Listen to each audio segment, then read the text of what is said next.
Dans un petit village, vivait une famille qui allait être le centre d'un drame familial inoubliable.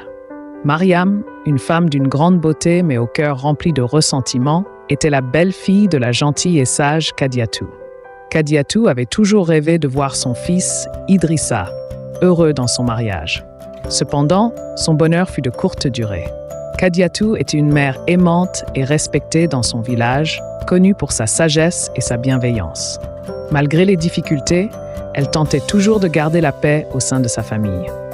En revanche, Mariam, belle et charismatique, cachait une grande amertume et maltraitait Kadiatou par des insultes et des actes cruels.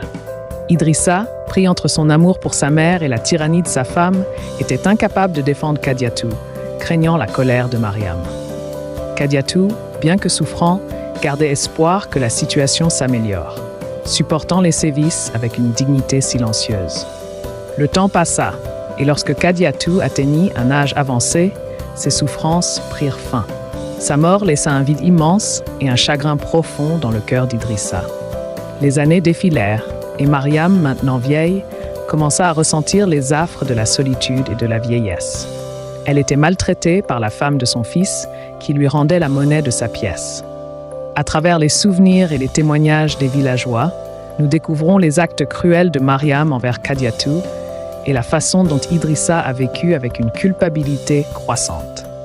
La nouvelle génération apprend de cette histoire de karma implacable, où les actes du passé reviennent hanter le présent. Mariam, atteinte par les mauvais traitements, réalisa enfin l'ampleur de ses erreurs.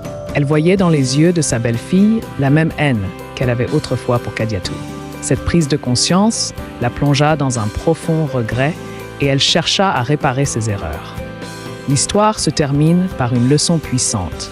Ne fais pas aux autres ce que tu ne voudrais pas qu'on te fasse.